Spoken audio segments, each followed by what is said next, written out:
Hello and welcome to our orchard. Now, as you can see, in early spring the grass wasn't too high, but now it's June and the grass has gone a bit crazy, to be honest. So the important thing is when you have an orchard is to make sure that the stems and the trunks of your trees have breathing space, because if not, and if the grass is growing up against a stem, this can cause diseases and you really do not want that. So yesterday I was hoping to go out to begin scything the orchard. However, unfortunately the rain decided to continuously pour down all day. However, today it's looking okay up until about lunchtime, so I'm going to get started. So I did a scything video last year explaining why we scythe, and that has suddenly started picking up some pace, over 70,000 views. So if you want to see why we scythe, then click on that link. Now, the reason why I personally want to cut the orchard using a scythe rather than a strimmer or a lawnmower, and we do still use our strimmer and lawnmower for quite tricky places, but I like the idea of using a scythe wherever possible, because it's both really good for your health and well-being, but it's also really satisfying hearing the scythe blade cut the grass.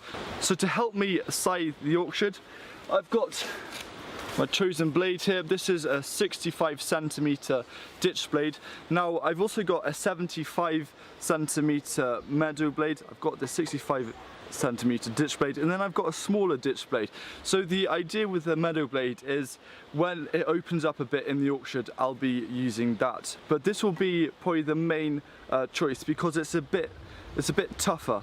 And it means that because some of the grass here in the orchard has like fallen over itself and is matted, this will be better suited for that. And then I'll use a smaller scythe for around our soft fruit bushes, which we've started to plant in a parameter around our orchard. So let's just get started.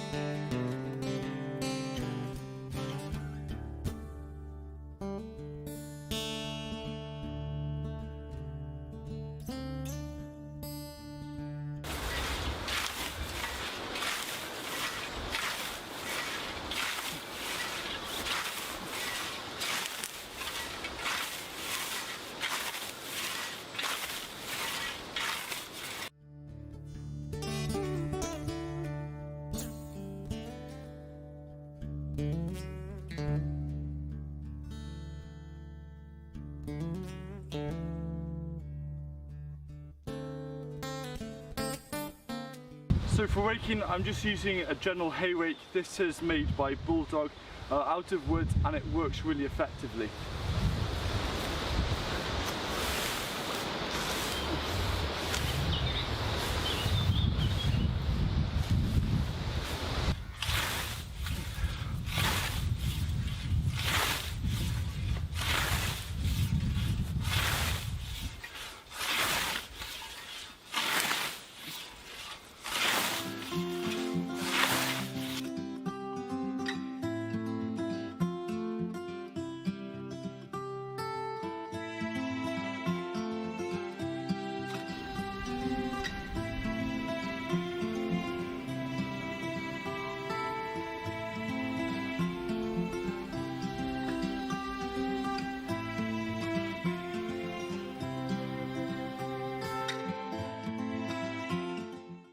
It's a lovely evening, and this is actually the second day's worth of cutting. I've got about an hour or so before the light levels completely disappear.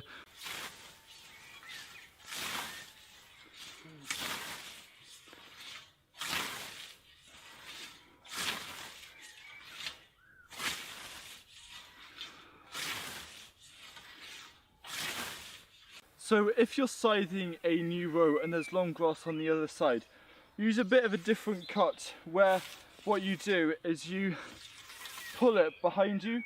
So what happens here is that it creates, you still have the cut grass, but it creates a nice pile in the grass that you've already cut.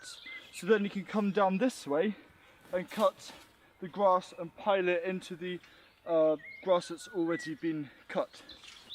So if you see here, I'm pulling it behind me like that. So that's getting it out the way.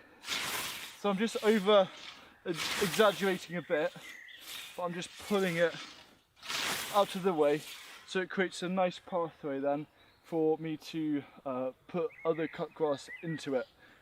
And then you can do exactly the same technique if you're starting in the middle of a meadow.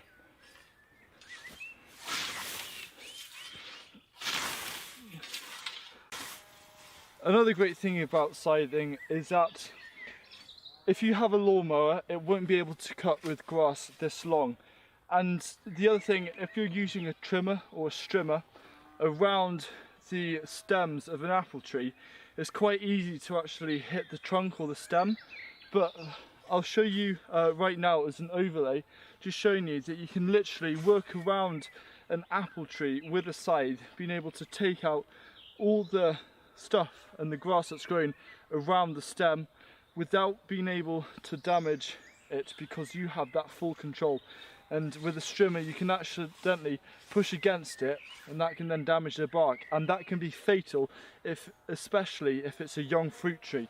But if you slip and push against the trunk with a scythe, it's not going to have any damage because the blade is hidden on the inside.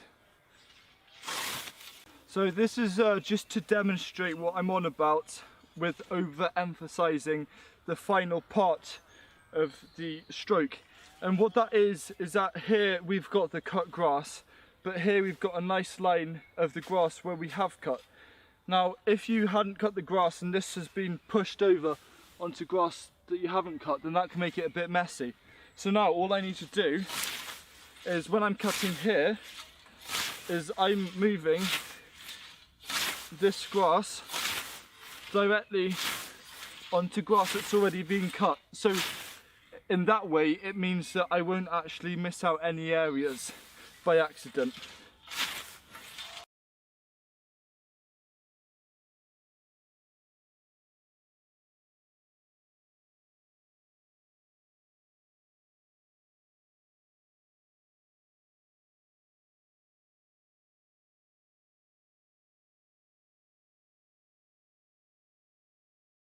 So the light's dropping quite quickly now, and I'm actually quite close to reaching the other side of our orchard. However, this is the trickiest half. The top half, the grass is quite nice. However, here the grass is a lot more matted, and we found exactly the same last year. And the thing about with scything, when the grass is quite matted and there are actually a few mounds, like a few molehills and stuff, is that it isn't as glamorous. But the great thing about the scythe is that you can basically see what's in front of you and you can quickly adjust basically what you're doing. And another good thing is that, say if, for example, the grass is leaning down and you've missed a patch, then all you need to do with the bottom of the scythe is to literally just push it against, and then it'll make the grass stand up again, and then you can cut it then once you've done that. So it's a little bit slower and it isn't quite as glamorous. However, it's still doing quite a good job, and especially if you have some open sections like here, then you can actually do it quite quickly. But still, it's definitely worth scything, especially if the grass is a bit tricky. But definitely make sure that if you are doing not quite, perfect meadow grass, to use a ditch blade, because it's got this thing at the front of the blade which basically, if it hits any stones or rocks, it will bounce them out of the way, so there's less chance of the blades getting damaged. So for example here, the grass is at different levels and this has fallen down, so I literally poke it back up like that, and then I can take it off. So it's as simple as that.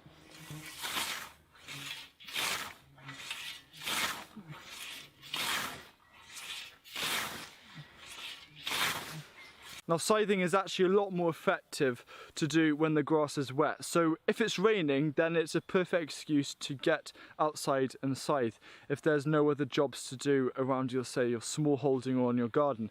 Another thing about scything is basically you want to aim to scythe in the morning and also in the evening, because that's when the moisture levels drop and that's when the flies come out.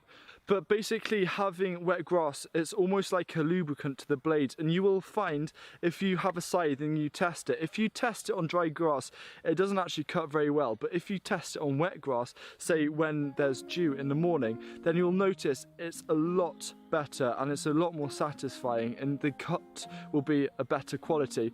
So I'm going to call it a night, but we'll come back a bit later on, probably tomorrow or the day after, to do another batch of scything. And the plan is to also turn some of this grass into hay. An important thing to remember is that once you come back from scything is to give your blade a good wash, because you want to get rid of all of those grass juices which could be corrosive to the blade, because you want to look after it. And then once you've given it a wash, then simply and carefully wipe it down with an old towel or old piece of clothing just to dry it off, to stop any rust, and then make sure you put it away in a nice dry place.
So we finished scything the orchard about a month ago, and as you can see there's this really nice carpet of fresh grass that has grown through.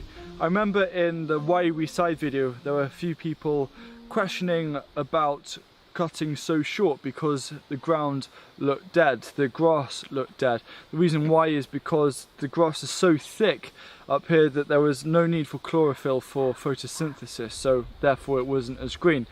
But as you can see, and within 2 weeks it was all green anyway, and the grass has really grown, and you can really actually experience how quickly the grass grows here.